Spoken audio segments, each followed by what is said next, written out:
우리 교회에 오신 여러분을 환영합니다. 여러분 옆 사람하고 한번 이렇게 인사하겠습니다. 참 좋으시죠? 그러면 물어봐야 돼요. 이유를. 왜 그러신가요? 대답하세요. 예수님 때문입니다. 또 대답하세요. 좋은 교회 때문입니다. 또 하나 대답하세요. 당신 때문입니다. 여러분 요즘 신과 함께라는 영화 보신 분이 있으신지 모르겠어요. 2편을 보려면요 1편을 이해해야 2편을 볼 수가 있습니다. 1편 줄거리를 잠깐 말씀드리면 차태현이 주인공으로 나오는데 소방관입니다. 아이를 화재 현장에서 구하다가 내려오다가 그만 밧줄이 끊어지죠.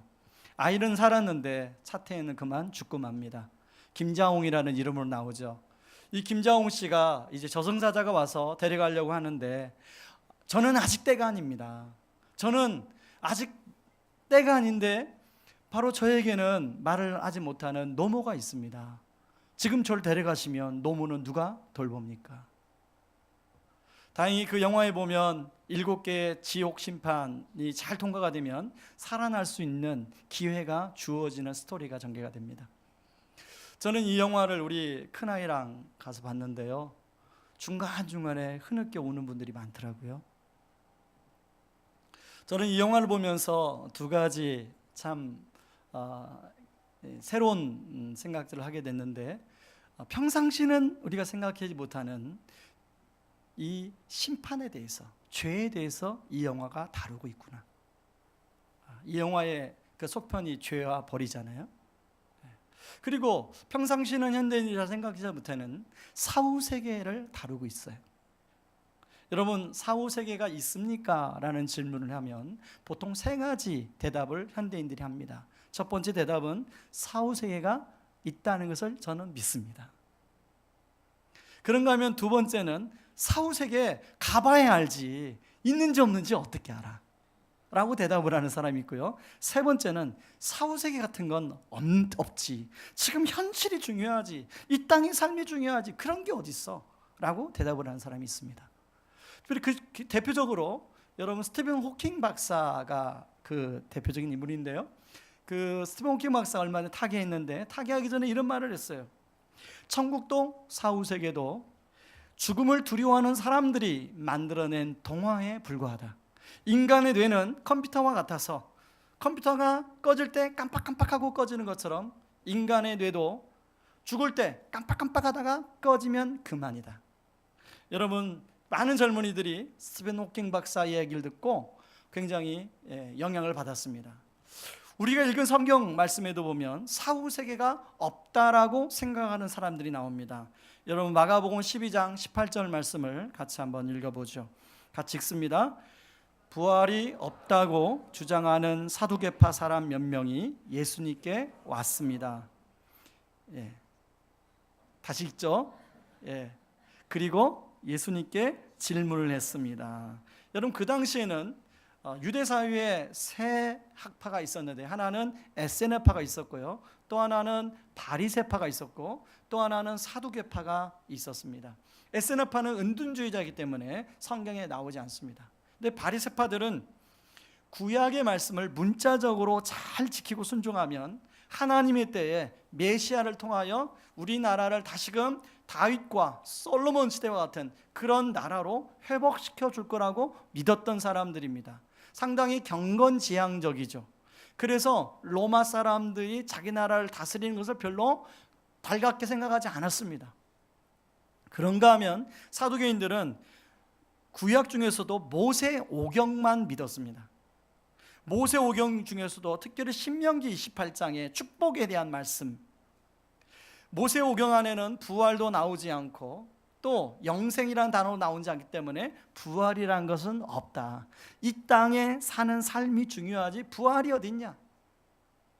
그래서 이 사두개인들은 현재 얼마나 축복을 받으며 하나님이 자기들에게 그런 삶을 살게 하느냐가 중요하다라고 생각을 했어요.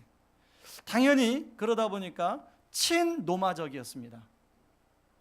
그래서 그 당시에 사내들인 공회 회원들이 다 사두개인들이었어요. 그리고 제사장들, 대제사장들은 다 사두개인들이었어요. 그게 하나님의 축복으로 대제사장도 되고 제사장도 되고 사내들인 공유의 멤버도 된다. 그러다 보니까 예수님께서 오신 부활과 심판에 대한 메시지에 대해서 저항으로 여겼습니다. 자기들의 기득권에 대한 도전이다. 그래서 예수님을 기회만 되면 제거하려고 했습니다. 오늘 본문에도 보면 평상시 바리새인들은 부활을 믿었습니다. 사두개인들은 부활을 믿지 않았어요. 그래서 평상시 바리새인들과 논쟁했던 주제를 가지고 예수님한테 이제 논쟁을 하고 있는데 바로 그게 형사 취소 제도라는 거예요.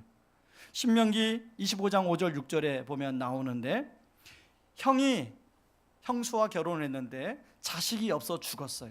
그러면 동생이 형수와 결혼해서 형의 이름으로 자식도 낳아주고 형의 이름으로 형의 유업을 이어주고 그리고 홀로 된 형수를 돌보도록 그 당시에 하나님이 만드신 사회 복지제도입니다.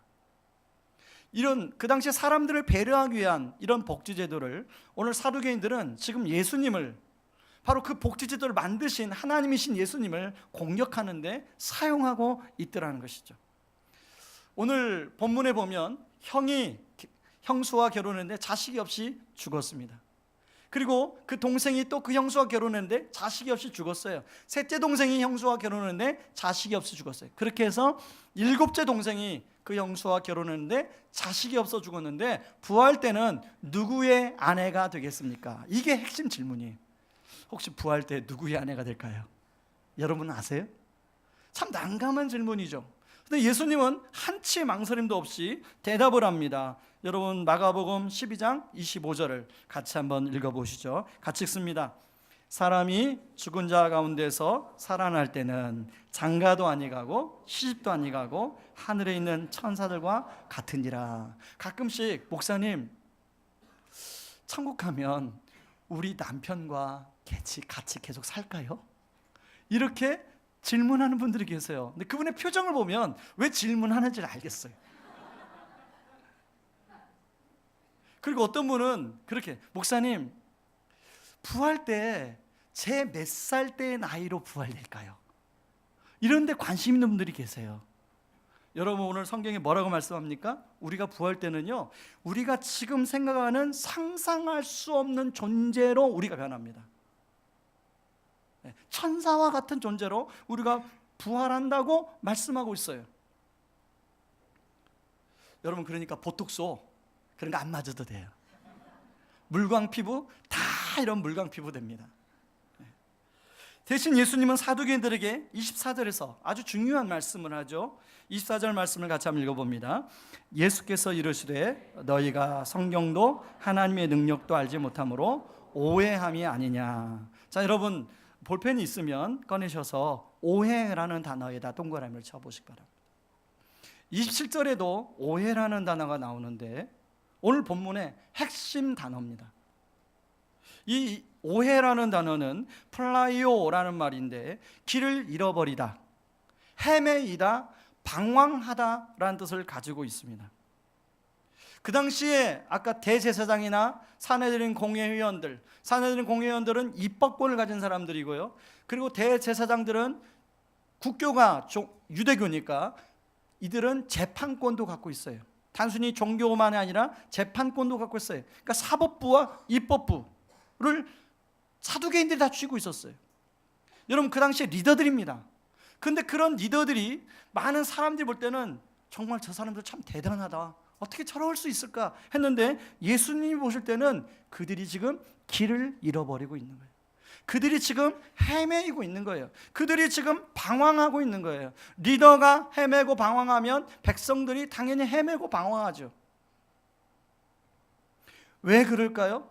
이들은 자기들이 성경 66권 중에 자기들이 믿고 싶은 것만 믿었어요. 특별히 이 땅에서의 현실에서의 축복이 중요하다 보니까 현실에서의 하나님 앞에 어떻게 하면 축복을 받느냐 그 말씀만 믿었어요. 믿는 것이 협소하고 생각하는 것이 협소하다 보니까 이들은 헤매이고 방황할 수밖에 없었던 거죠. 그런데 사두개인만 그러냐? 여러분 오늘날 우리가 신앙생활을 해가면서 여러분 우리가 저조차도 때로는 우리가 믿고 싶은 것만 믿을 때가 있어요. 성경의 어떤 말씀은 내가 믿고 싶지 않아요. 받아들이고 싶지가 않아요. 그래서 나에게 좋은 말씀만 받아들이고 싶어요. 이렇게 설교자가 말씀을 전해도, 혹은 또 설교자조차도 내가 믿고 싶은 것만 믿고 싶을 때가 있어요. 여러분 혹시 우리 남자분들 좀 축구 좀 하시는 분 계십니까? 예. 축구 좀 하시는 분들을 보면 축구 시야가 굉장히 중요하다고 그래요.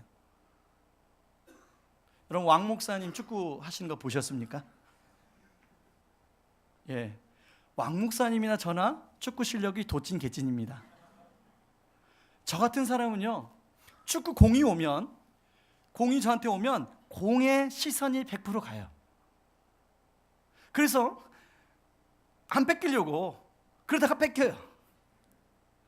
여러분 인터넷에 보면 축구 시야를 어떻게 하면 넓힐 수 있습니까? 이렇게 여러분 검색해 보시면 전문가들이 공을 잡으면 30%는 공에다가 시선을 두고 70%는 동료들, 그리고 상대방 선수들을 70% 바라봐야 된다라고 얘기를 해요. 그 훈련을 끊임없이 하라고 그래요. 그런데 여러분 우리 인생 가운데서도 마치 축구 경기와 똑같아. 어떤 문제를 만나면 마치 사도행처럼 생각들이 협소해가지고 그 문제에만 100% 시선이 가 있어요. 분명히 여러분 인생을 한번 돌아보세요. 여러분이 지금까지 지나온 과거 인생을 돌아보면 그 당시에는 어떻게 너무 힘들었던 문제인데, 여러분 지금 와서 보니까 야, 좀 그 너머에 있는 하나님의 놀라운 계획, 하나님의 섭리, 그거 있었는데 그때는 너무 그 문제 때문에 거기에 함몰돼서 마치 저 같은 축구를 못하는 아마추어들이 공이 오면 뺏기지 않으려고 그 공에만 시선이 있는 것처럼 우리가 사두기들처럼 될 때가 얼마나 많습니까? 여러분 인생이 축구 경기와 저는 똑같다는 생각이 들어요. 축구 경기에도 감독이 있는 것처럼 우리 인생에도 감독이 있어요. 우리 하나님이 감독이 있어요. 우리 하나님은 자꾸만 어떤 우리의 인생의 문제를 만날 때 사두개인들처럼 그 문제에만 함몰되게 만들고 현실의 삶에만 함몰되게 만드는데, 우리 하나님은 성경 말씀을 통해서 자꾸만 우리의 시야를 넓히라고 그러는 거예요. 사두개인들처럼 그렇게 함몰되지 말고 그렇게 넓히라고 끊임없이 말씀하고 있습니다. 저는 10대 초반부터 20대 후반까지 가정에 좀 어려움이 있어서 참 힘든 시간을 보냈어요. 그때 제가 기억나는 것 중에 하나가, 제가 아는 목사님한테 찾아갔어요. 목사님, 제가 이 말씀 도저히 믿을 수가 없습니다. 안 믿어집니다. 목사님, 이 말씀이 정말 사실입니까? 그때 야고보서 1장 2절 3절이었어요. 너희가 여러 가지 시련을 만나거든 온전히 기쁘게 여기라. 너희 믿음의 시련이 인내를 만들어내는 줄 알미라. 미치겠더라고요. 아니, 여러 가지 시련을 이제 만나고 있는데 그걸 기쁘게 여기래요. 성경을 그냥 집어 던지고 싶더라고. 그때 그 목사님이 하신 얘기가, 기사병제, 지금은 당연히 이해할 수 없지만 언젠가는 그 말씀이 이해될 때가 있을 거예요. 제가 이제 인생을 살고 이렇게 돌이켜보니까 그때 그런 어려움이 목회를 할 때 우리 성도님들의 어려움을 이해하는데 굉장히 많이 도움을 돼요. 하나님께서 미리 아시고 그렇게 저를 만지셨구나, 참 감사하다. 그런데요, 문제는 지금 여전히 어떤 문제가 제 눈앞에 오면, 여러분 제가 아들만 셋이라고 얘기를 했잖아요. 막내가 고1이고 둘째가 고2고 이제 큰애가 대학교 1학년 들어갔습니다. 아까도 잠깐 우리 교회, 여기 교회 제 대학 후배, 같이 CCC 활동했던 후배가 있어서 대화를 했는데요. 거기는 고1 그리고 고3이더라고요. 여러분 사춘기 자녀들이 어떤 일을 겪는지 알죠, 그죠? 얼마 전에 저희 막내가 기말고사를 보고 와서 아빠, 저 자퇴해야겠어요.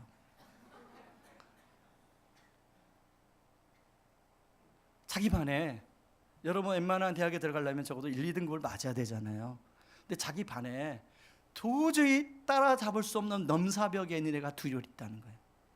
중학교 때는 나름대로 지가 좀 한다는 얘기를 들었는데 고등학교 가니까 자기 반에 그 2명을 따라잡아야 1, 2등급 안에 들어가는데 못 들어간다는 거예요, 아무리 해도. 그래서 자퇴하고 검정고시 봐서 정시를 노리겠다는 거예요. 얘는 한번 꽂히면요 계속 집요하게 눈만 맞추면 아빠 나 자퇴할 거야. 그런가 하면 둘째, 저희 둘째가 엊그제 저한테 와서 아빠 저 정신과를 좀 데려다 주세요. 저희 둘째는요 굉장히 인간관계가 좋은 아이예요. 친구들이 막 40명 50명씩 몰려다니. 네. 최근에는 너무 인기가 좋아가지고 학생회장이 됐어요. 그런 애가 아빠 나 신경정신과를 좀 데려주세요. 삶의 의미가 없어요. 여러분 그런 문제를 만나면 우리가 어떻게 됩니까? 그 문제에 함몰이 될 수밖에 없어요. 뭐 하나님의 섭리고 하나님의 계획이고 안 보여요. 크신 계획이 어디가 보여요? 저만 그런가요? 자, 우리 아이들이 그러다가 또 잠잠해지죠. 그러면 또 밖에서 문제가 생겨요. 이제 저도 8년차 목회에 들어다 보니까 여기저기 저를 함몰시키는 문제들이 생겨요. 여러분 바로 그게 인생이잖아요. 그런데 그런 우리를 하나님은 우리가 인생의 시야를 넓혀라 보기를 원하세요. 여러분 오늘 설교 제목이 조금 예의가 없잖아요. 그죠? 그런데 제가 이 말씀을 준비할 때 하나님이 저에게 하신 말씀이에요. 좀 인생 시야를 넓혀라. 여러분 가슴에 한번 손을 이렇게 올려보세요.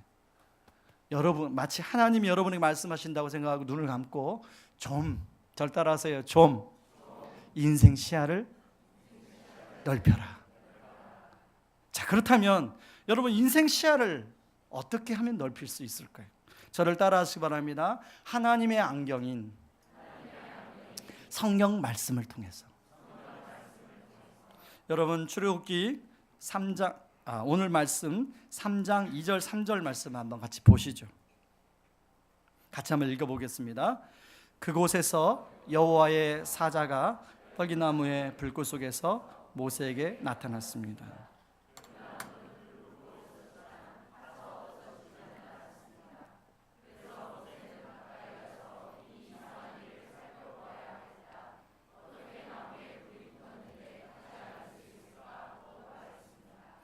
여러분 떨기나무에 불이 붙으면 그 나무가 타서 재가 돼야 정상이죠. 그런데 모세가 본 나무는 떨기나무에 불이 붙었는데 타서 재가 안 되는 거예요. 자, 우리 하나님은 떨기나무에 불이 붙어서 재료도 만들 수 있는 하나님이지만 떨기나무 그대로 보존할 수도 있는 하나님인 줄 믿습니다. 마찬가지로 여러분 사람이 죽으면 이제 생명이 끊어지고 그 흙으로 돌아가서 그냥 끝나버려야 되잖아요. 그렇게 인생이 끝나버려야 되잖아요. 그러나 우리 하나님은 흙으로 돌아간 이미 화장해서 이미 흙으로 돌아간 우리를 다시 살릴 수 있는 하나님인 줄 믿으시기 바랍니다. 그 말씀을 하시는 거예요. 사두개인들이 죽으면 끝나지 뭐 사후세계가 어디 있어, 부활이 어디 있어. 그러나 전능하신 하나님은 그런 흙으로 돌아간 사람들도 하나님은 부활시킬 수 있다는 것을 지금 사두개인들한테 말하고 있는 거예요. 지금 사두개인들이 아까 모세 오경만 믿는다고 그랬잖아요. 성경도 하나님도 알지 못해서 오해함이 아니냐. 하나님이 어떤 분인가를 모르는 거예요. 여러분 혹시 하나님이 어떤 분인가 몰라서 오해하고 있는 거 아닌가요? 길을 잃어버리고 있는 거 아니에요? 방황하고 있는 거 아니에요? 헤매고 있는 거 아니에요? 우리 그럴 수 있다는 거죠. 그런가 하면 오늘 성경 말씀 보세요. 3장 6절 말씀 보세요. 같이 한번 읽어보세요. 출애굽기 3장 6절 말씀. 나는 내 조상의 하나님이다. 나는 아브라함의 하나님, 이삭의 하나님, 야곱의 하나님이다. 모세는 하나님을 바라보는 것이 두려워서 얼굴을 가리켰습니다. 여러분 아브라함과 이삭과 야곱은 모세의 기준으로 보면 500년 전의 사람들입니다. 그러면 나는 아브라함과 이삭과 야곱의 하나님이었다라고 해야 정상적인 표현이에요. 그런데 현재형으로 이야기하고 있어요. 다시 말해서 하나님 보실 때는 아브라함과 이삭과 야곱이 과거에도 살아 있었고 하나님 볼 때는 지금도 아브라함과 이삭과 야곱이 살아 있다는 거예요. 여러분 우리 관점에서는 이세와 내세를 구분합니다. 그러나 하나님의 관점에서는 이세와 내세의 구분이 따로 없습니다. 아멘 안 하시네. 하나님 보실 때는 과거에도 살아있고 지금도 살아있는 거예요. 그래서 지금 사도계인들한테 너희들이 성경 말씀을 알지 못해서 오해함이 아니냐라고 묻는 거예요. 너희들이 모세오경에 전통하고 제사장이고 대제사장이라고 하는데 왜 말씀을 모르고 그렇게 오해하느냐.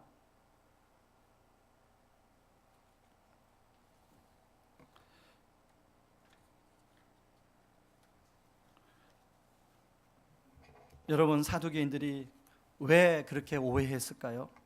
자기들은 자기가 믿고 싶은 것만 믿었어요. 생각이 좁았어요. 그 믿음의 시야가 좁았어요.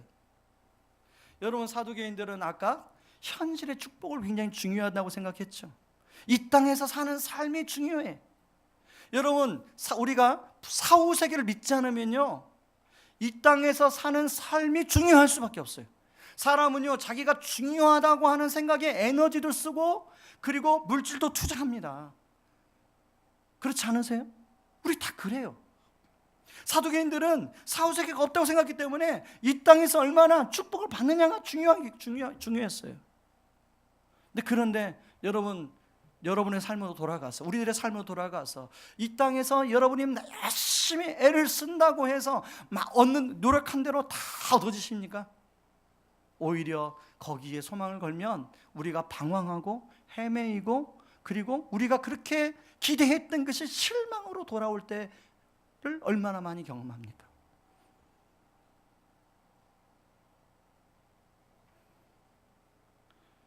여러분, 오늘 본문에 보면 제자들, 바로 이게 지금 제자들이 함께 있는 상황이에요. 오늘 본문의 제자들도 지금, 오늘 본문은 예수님이 십자가에 못 박히기 3일 전 이야기입니다. 그런데 지금 제자들은 무슨 생각을 하고 있냐면, 예수님이 예루살렘에 이제 입성해서 곧 머지않아 내가 오른편에 쓰고 왼편에 설 것이다 라고 생각하고 있어요. 여러분, 제자들 마음 안에 무엇을 지금 추구하고 있냐면, 그 심령 안에는 자기가 오른편에 서서 다른 사람에게 인정받고 싶어하는 마음이 있는 거예요.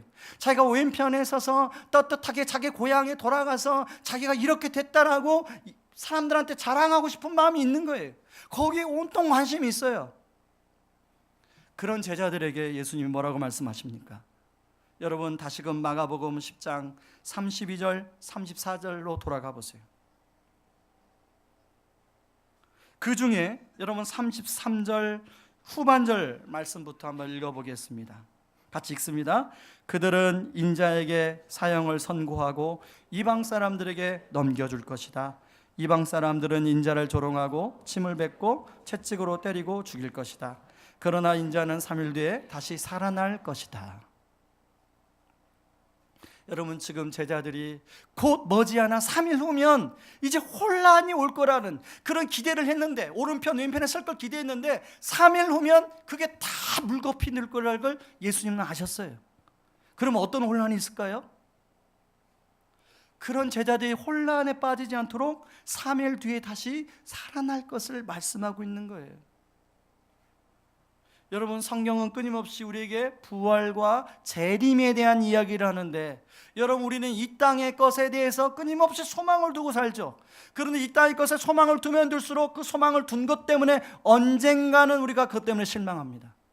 자녀에게 소망을 두면 그 자녀 때문에 실망하게 되고요, 내가 내 직장에 소망을 두면 그 직장 때문에 실망하게 되고, 내가 내 사업에 소망을 두면 그 사업 때문에 실망할 때가 반드시 와요. 그런 우리들에게 예수님은 부활과 재림에 대한 이야기를 끊임없이 하면서 이 땅의 시선, 그 공에만 시선을 두지 말고 시선을 확장시켜서 하나님의 관점으로 바라보라고 이야기를 하고 있는 거죠. 여러분, 오늘 본문은 마가복음이 1차 수신자입니다. 마가복음의 1차 수신자는 로마교회 성도들이에요. 여러분, 그 당시에 로마교회 성도들은 어떤 상황이 있었습니까? 네로 황제의 핍박과 도미티안 황제의 핍박 속에서 카타콤에 숨어 들어갈 수밖에 없는 상황이었어요. 여러분, 지금도 가이드가 카타콤에는 함부로 들어가지 못하게 해요. 카타콤 들어가면 못 나오니까. 그 사람들이 그렇게 지하로 숨어 들어갔던 이유가 뭐예요? 그리고 거기에서 끊임없이 말씀 붙들고 버텼던 이유가 뭐예요? 만약에 사도개인처럼 현실의 축복만을 믿었다면 얼마나 절망입니까? 얼마나 낙심입니까? 왜? 나 하나님 믿는다, 나 예수님 믿는데 내 삶이 왜 이래? 네로 황제, 도미티안 황제 때문에 내가 왜 이렇게 지하에 살아야 돼? 우울증 다 걸리죠. 공황장애 다 걸리죠.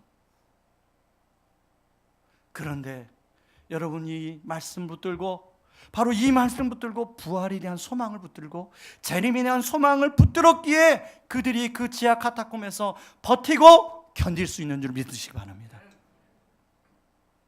여러분, 성경에 보면 영생이라는 단어가 53번 나와요. 여러분, 우리는요 영생에 별로 관심이 없어요. 우리는 영생보다는 이 땅에 관심이 많아요. 현재에 관심이 많아요. 그러나 여러분, 우리 하나님이 끊임없이 영생을 53번이나 성경에 반복하면서 하나님은 우리로 하여금 영생에 대해서 생각해 보기를 원하세요. 영원부터 영원까지 하나님 바라보시는 관점에 대해서 생각하기를 원하세요. 여러분, 그 유명한 말씀, 그 중에 대표적인 말씀이 요한복음 3장 16절 아닙니까? 같이 한번 읽어볼까요? 하나님이 세상을 이처럼 사랑하사 독생자를 주셨으니 이는 그를 믿는 자마다 멸망하지 않고 영생을 얻게 하려 하심이라. 하나님은 어찌하든지 간에 우리에게 영원한 삶에 대해서 이야기하고 있어요. 왜냐하면 하나님 바라보시는 관점이 영원부터 영원까지이기 때문에 그렇습니다. 여러분, 우리는 사두개인들처럼 이 땅에 어떤 문제들이 생기면 그 문제에 함몰될 수밖에 없어요.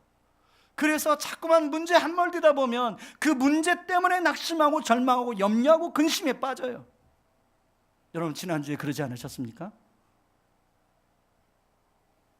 그런데 우리 하나님은 우리에게 부활과 재림과 영생에 대한 메시지를 끊임없이 하면서 바로 이 땅의 소망 뿐만 아니라 그 소망을 넘어 하나님의 영원한 세상이 있음을 알려주고 있는 줄 믿습니다.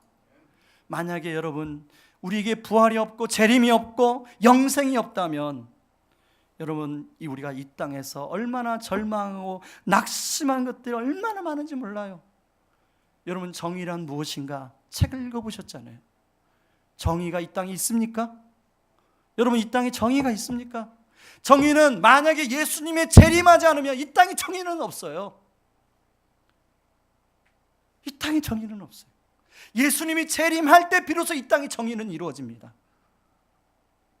여러분, 우리는 얼마나 낙심하고 절망할 때, 사랑한 사람이 뜻하지 않게 우리 곁을 떠날 때 얼마나 낙심하고 절망합니까?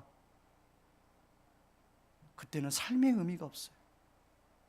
그러나 우리 하나님은 끊임없이 우리에게 부활과 재림과 영생에 대해서 말씀하시면서 인생의 시야를 확장할 수 있도록 말씀하고 있고, 그런 가운데 소망을 바라볼 수 있도록 말씀하는 줄 믿으시기 바랍니다.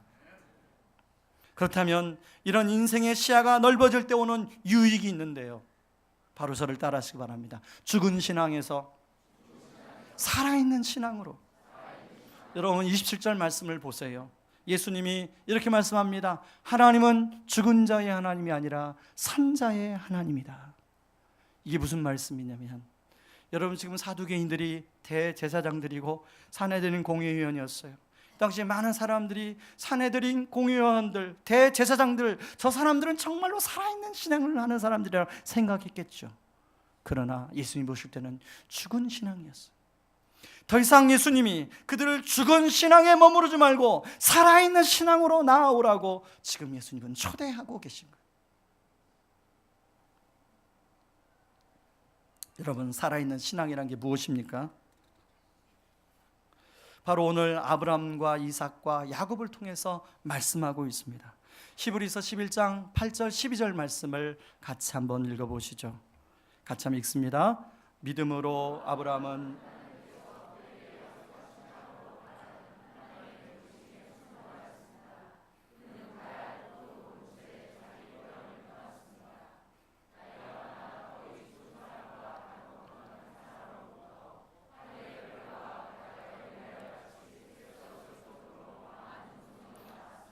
자, 아브라함을 믿음의 조상이라고 얘기합니다. 근데 아브라함이 과연 처음부터 끝까지 믿음 충만했습니까?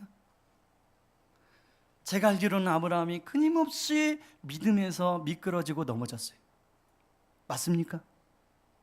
그런데 아브라함은 거기서 포기하지 않고 다시금 하나님을 붙들었어요.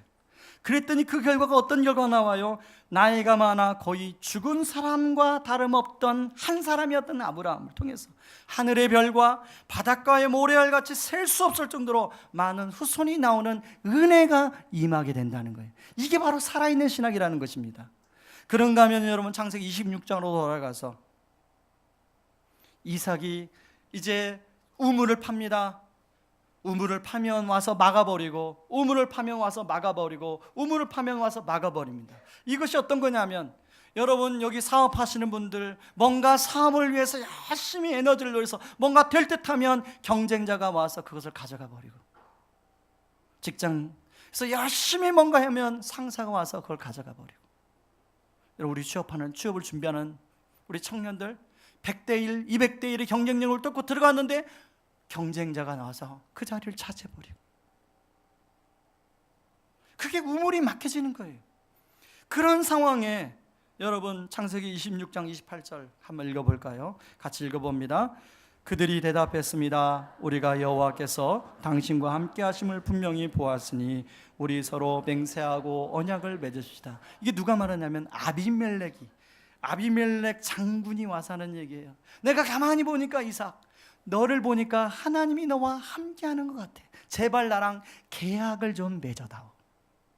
여러분 다음 주에 여기 사업하시는 우리 성도님들 가운데 여러분 그렇게 원하는 거래처와 계약을 하려고 그랬는데 그 거래처 사장님이 와서 전화가 와서, 김 사장님 제발, 내가 하늘빛 우리 교회에 지난주에 예배를 드렸는데 그 보니까 정말로 우리 김 사장님이 하나님과 함께 하시는 것 같아요. 제발 저랑 계약을 좀 맺어주세요. 그런 은혜가 있길 바랍니다. 그런가 하면요 여러분 창세기 34장으로 가보시죠. 창세기 34장에서 야곱이 형 에서를 만나기를 굉장히 두려워서 야복강 가운데 두려움 가운데 있어요. 근데 너무 두려우니까 하나님이 야곱을 찾아와 주셔요. 그리고 한 번도 하나님의 얼굴을 보여주지 않는데 너무 두려운 야곱에게 하나님의 얼굴을 보여줍니다. 여러분 우리 하나님도요 그 사람의 수준에 따라 만나주는 게 달라요. 하나님의 얼굴을 모세에게도 얼굴을 보여주지 않았어요. 그런데 그 너무 낙심하고 낙담해 있는 야곱에게 하나님의 얼굴을 보여줘요. 야곱이 뭐라고 합니까? 분이엘, 내가 하나님의 얼굴을 보았다. 그래서 거기 그렇게 두려워하던 야곱이 담대함과 확신을 얻고 형 에서에게로 당당히 걸어가는 내용이 나와요. 바로 그게 살아있는 신앙이라는 거죠. 자, 하늘빛 우리 교회 성도님들, 아브라함과 이삭과 야곱처럼 이런 살아있는 신앙을 경험하며 살기를 주님의 이름으로 축원합니다. 그럴 때 아멘 할 줄 알았어요. 그런데 여러분 주일 예배 드릴 때는 아멘 하지만 막상 월요일, 화요일, 수요일 여러분 삶의 현장으로 들어갈 때는 그게 잘 되십니까? 왜 안 되신지 아세요? 이 세상이 정글이기 때문에 그렇습니다. 그냥 정글 아니에요. 이리가 득실거리는 정글이기 때문에 그래요. 우리 혼자서는 감당할 수가 없어요. 여러분 다시 오늘 성경 본문으로 돌아가게 되면 예수님이 지금 십자가에 3일 후에 이제 못 박히러 가는 거예요. 여러분 십자가로 못 박히러 가는 것이 좋은 겁니까? 좋지 않은 겁니까? 고통스러운 거예요? 기쁜 일이에요? 기쁜 일이 아니죠. 예수님은 지금 십자가에 못 박히려고 지금 오로지 그 생각만 하고 있어요. 왜 그럴까요? 바로 우리에게 선물을 주시기 위함이니. 여러분 우리는 죄와 허물이 많은 존재예요. 그런데 그 예수님이 십자가에 죽으심으로 말미암아 그리고 다시 부활하심으로 말미암아 우리 같은 허물 많은 죄 많은 존재와 연합해 주시는 특권을 허락해 주신 줄 믿습니다. 왜 그럴까요? 이 이리가 득실거리는 정글과 같은 세상에 우리 혼자서는 살아갈 수 없기 때문에 주님이 연합해 주심으로 말미암아 이 정글과 같은 세상에서 살아갈 수 있도록, 믿음 붙들고 살아갈 수 있도록 그렇게 해주셨다는 거예요. 여러분, 연합이 얼마나 은혜인지를 잘 모를 것 같아서요, 제가 그림 하나를 준비했어요. 사진 한번 보시죠. 저분이 누군지 아십니까? 영국의 해리스 왕자입니다. 그리고 옆에 있는 분은 얼마 전에 해리스 왕자와 결혼한 메건 마클이라는 여인이에요. 자, 해리스 왕자가 메건 마클과 결혼하겠다고 할 때 영국의 왕족과 귀족들이 다 반대했어요. 어떻게 대영 제국의 왕자가 저런 여인과 결혼할 수 있나? 격이 안 맞다. 왜 격이 안 맞는지 제가 설명해 드리겠습니다. 이 메건 마클은 미국의 유명하지 않은 무명 배우에 가까워요. 그리고 해리스 왕자는 32살인데 이 여인은 35살이에요. 해리스 왕자는 정통 영국의 순수 혈통의 사람인데 이 메건 마클은 혼혈아 출신이에요. 결정적인 거. 이 메건 마클이 한 번 이혼한 경험이 있어요. 혹시 그런 분이 있는지 모르겠지만 상처의 경험이 있어요. 그러면 영국의 왕족과 귀족들은 다 반대했어요. 어떻게 대영제국의 왕자가 저런 여인과 결혼할 수 있나? 근데 제가 어떻게 만났나 보니까 이 해리스 왕자가 미드를 보다가 저 여자의 연기에 반했어요. 지인을 통해서 이제 연락을 했습니다. 나를 한번 만나주세요. 자, 우리 여러분, 메건 마클이라고 생각하시고 여자분들, 해리스 왕자가 연락이 왔어요. 그래서 만났어요. 만날 때는 처음 만났는데 두 번째 또 만나자 그러네요. 세 번째 만나자 그러네요. 어느 날 갑자기 해리스 왕자가 청혼을 했어요. 자, 우리 남자분들은 별로 감동이 안 오니까 우리 남자분들의 딸이 만약에 메건 마클이라는 상황에 있다고 가정해 보시고, 그런 딸에게 해리스 왕자가 청혼을 했다. 그러면 어떨까요? 아직 나이가 젊어서 상황이 이게 연상이 안 될지 있지만, 자, 우리 여자분들 한번 내가 메건 마클 35살의 메건 마클이라고 생각을 해보고 해리스 왕자가 청혼을 했다. 어떨까요? 여러분, 이걸 전문적인 용어로 하는 말이 있는데 아세요? 은혜입니다. 더 전문적인 용어, 전적인 은혜입니다. 그렇죠? 그런데 여러분, 해리스 왕자는 능력이 있어요. 그러나 우리 예수님이 훨씬 더 능력이 있어요. 자, 해리스 왕자가 아주 나름대로 도덕적으로 살았겠죠. 예수님은 훨씬 더 거룩하신 분이에요. 해리스 왕자가 이 여인에게 끊임없이 사랑한다고 고백했죠. 그 사랑이 몇 년이나 갈까요? 여러분, 결혼해 보셨잖아요. 그 사랑이 몇 년 가요? 과학적으로는 맥시멈 3년이라고 그래요. 우리 화학 반응이 하는 게 3년이라고 그래요.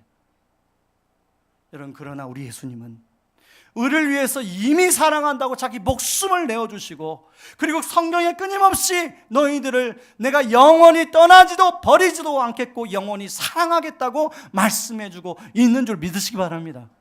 그런 예수님이 우리와 연합해 주셨어요. 메건 마클보다 훨씬 더 죄인인, 훨씬 더 허물이 많은 우리와 연합해 주셨어요. 이것이 은혜 아닌가요? 왜 그래요? 바로 이리가 득실거리는 정글에 우리가 살아갈 수 있도록 우리 주님이 함께 해 주시기 위함이에요. 여러분, 제가 교제하는 목사님 중에 김병년 목사님이 계십니다. 이 김병년 목사님은 지금 셋째 자녀가 있는데 막내딸이 중학교 1학년이에요. 사모님이 막내딸을 낳다가 뇌사가 왔어요. 그래서 14년 동안 지금 병실에 식물인간으로 누워 지내십니다. 5개월 전에 목사님을 만났습니다. 목사님, 우리 아내를 그동안 집에서 돌보다가 너무 힘들어서 요양원에 보냈습니다. 그래서 제가, 목사님 너무 잘하셨어요. 진작에 요양원에 보내셨어야죠. 목사님 목회도 하셔야 되고 또 아이들도 돌봐야 되는데 잘하셨어요. 그랬더니 얼마 전에 만났는데 저한테 또 말했어요. 목사님, 우리가 우리 아내를 다시 집으로 데려왔습니다. 그래서 제가, 왜요? 왜 집으로 데려왔어요? 목사님 힘드시잖아요. 요양원에 있는 동안에 응급실에 5번 실려갔다는 거예요. 그래서 마지막 응급실에 실려갔는데 맥박이 가보니까 맥박이 170을 뛰더라는 것입니다. 여러분, 정상인은 맥박이 200을 뛰면 심장이 터져서 죽어요. 그런데 그 이유를 알고 보니까 관장을 하는데 아마 가족처럼 이렇게 깨끗하게 안 해준단 말이에요. 그게 문제가 됐어요. 그래서 관장을 제대로 해주니까 정상으로 돌아왔어요. 목사님, 아무래도 요양원에는 가족처럼 돌보지 않으니까 그런 일이 발생한 것 같아요. 그래서 집으로 모셨어요. 다시금 그러면서 그 목사님 하신 얘기가 다시금 우리 집이 뒤죽박죽이 되었어요. 그런데 그분이 그런 얘기를 하는 거예요. 그런데 목사님, 이런 고난 속에서 주시는 하나님의 은혜가 있어요. 아이들도 너무나 잘 자라고, 그리고 교회도 너무나 은혜 가운데 잘 자라가고, 무엇보다도 본인이 예수님을 깊이 묵상하면서 복음을 전하는 그런 일을 하게 됐다는 거예요. 그러면서 그날 자기 교회에 가까운 서점에 있는 할아버지를 전도한 이야기를 저한테 들려주는 거예요. 저는 그분 얘기를 들으면서 그분이 쓴 책이 생각났습니다. 책 제목이 생각났어요. 바람 불어도 좋아. 이분이 여러 책을 썼는데 여러분 혹시 안 읽어보신 분 있으면 그냥 수필이니까 그분의 삶을 다 쓴 거니까 한번 읽어보세요. 바람 불어도 좋아. 여러분, 우리 인생에 바람이 누구는 불고 누구는 불지 않고 그렇지 않습니다. 누구에게나 바람이 불어요. 어떤 사람에게는 지금 바람이 불기도 하고, 어떤 사람에게는 나중에 바람이 불기도 하고, 어떤 사람에게는 큰 바람이 불기도 하고, 어떤 사람에게는 작은 바람이 불다가 말기도 하고, 누구에게나 바람은 불어요. 그런 바람이 불 때 우리가 어떻게 살아갈 수 있을까요? 바로 우리 예수님이 바람 불 걸 아시고 우리와 함께 하나가 되어주셨어요. 연합이 되어주셨어요. 그래서 이리가 득실거리는 정글 같은 세상에서 비록 넘어지지만 다시금 예수님 붙들고 살아갈 수 있도록, 버티고 견딜 수 있도록 우리를 해주신 줄 믿으시기 바랍니다.